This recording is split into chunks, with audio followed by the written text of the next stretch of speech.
如果我问你，中国最有前途的省份是哪一个？大多数人都会脱口而出北上广深啊。但当你还在盯着一线城市疯狂内卷的时候，时代的浪潮早已悄悄发生了变化。而这个变化就藏在2025年上半年的 GDP 成绩单里。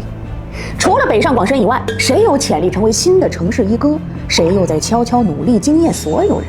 谁将成为下一个中国的新红利城市？这条视频我就来跟大家分享一下，这除了北上广深以外的3个城市，它们也分别代表了中国经济的新3大趋势。如果能看懂它，你也就看懂了未来中国经济的走向。让我们一起来解锁这份成绩单下隐藏的时代密码。趋势1：中部老大之争火力全开。纵观整个上半年啊，中国 GDP 同比增长5.3%，有20个省份的增速是超过了这个平均水平的。那其中最激烈的剧情就是湖北与河南的中部老大之争。我先说一下，这近20年以来啊，河南一直是中部省份的 GDP 老大啊，地位无人撼动。但是这一次最大的挑战者出现了，他就是湖北。先看一下，2025年上半年，湖北 GDP 2.96万亿，增速6.2%。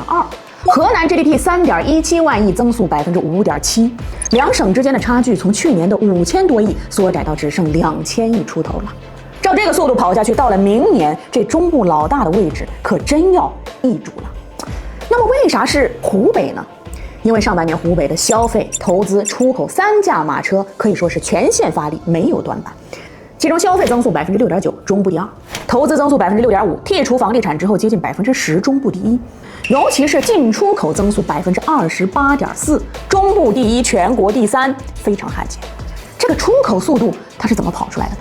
答案是湖北的赛道啊找得准。你仔细看它的出口结构，电脑、手机、芯片、锂电池都是100亿级的规模，这些我们可以统称为心智生产力。尤其是现在很火的 AI。你看现在全世界是不是都在堆服务器、建数据中心？而建算力中心肯定离不开的一个核心零部件叫光模块，没它，你别说跑大模型了，你看个直播都得卡成 PPT。而现在全国1半左右的光模块都产自武汉光谷。2024年，湖北高新技术企业数量突破了3万家，增速连续3年中部第1中部科技大哥的名号可以说是实至名归。而河南呢，走的是另一条路。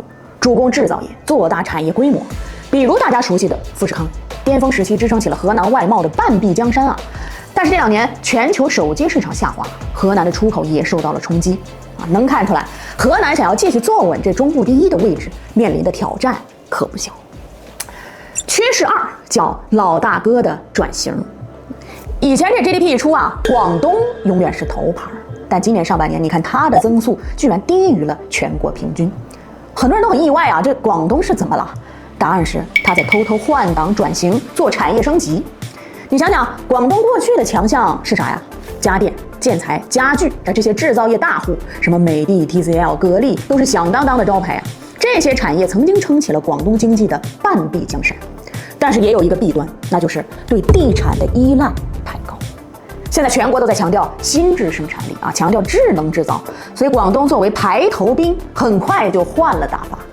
这2年，它在智能制造领域疯狂加码，比如工业机器人，连续5年全国第1，全国3台里就有1台是广东造。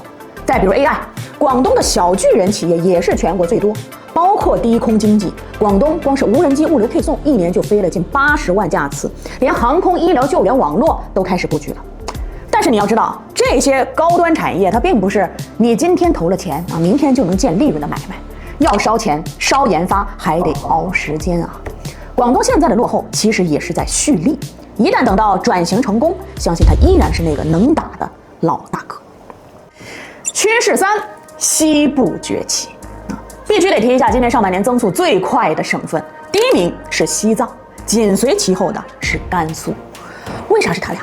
其实你看过去10年就懂了。GDP 增速第1的省，早年是重庆，后来是贵州，现在呢轮到西藏登场了。核心逻辑就2字儿：投资。纵观东南沿海，现在的城市化已经非常成熟了，你想再靠基建拉经济，空间非常有限。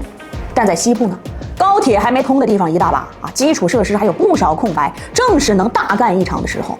所以一笔投资砸下去，效果立竿见影。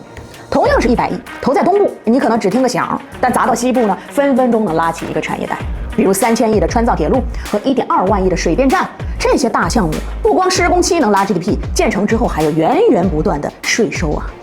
还有一个关键点是，西部的电便宜啊！你看甘肃，它有大量的戈壁、无人区、光伏、风电铺天盖地，包括西藏的水利资源也是全国第一啊！这就导致西部的工业用电成本比其他地方要便宜一大截。像电解铝、硅片、电池这些电老虎产业，只要往西边一搬，1吨的成本立省几千块。那只要电足够便宜，它的制造业就更有竞争力了。所以像新能源、新材料这些产业加速向西走将是必然，西部的崛起也一定是大势所趋。聊完这些趋势啊，你可能有个大大的疑问啊，就是这 GDP 年年都在涨，投资也在推进，这为啥普通人感觉赚钱还是很难啊？这不是你的错觉，而是我们撞上了康波周期的尾巴。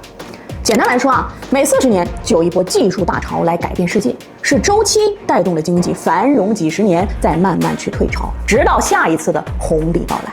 那么现在地产瓶颈，互联网内卷，但是 AI、新能源、芯片、生物医药这些新赛道正在加速崛起。能看懂趋势、提早布局的人，就是下一个康波周期最先吃螃蟹的人。那这跟月薪3000的你我有什么关系呢？我这么说啊，比如你是搞光通信的，那是不是就该去武汉？全国60%的光电子产品都从这儿出来。那么你是搞芯片、无人机的，就去上海、深圳，那里产业链最全，高端岗位也最多。可如果你是搞工程基建的，那么中西部绝对比东部的机会多，基建大投资都砸那边了，项目密集。包括就连定居这个事儿啊，你也不该只看房价高低，更应该看的是一个地方的财政自给能力。那些产业多、税收稳、经济活的城市，抗风险能力更强，资产保值的能力自然也更强。所以说啊，与其天天焦虑这大环境不好，不如顺着国家的产业脉络去找机会。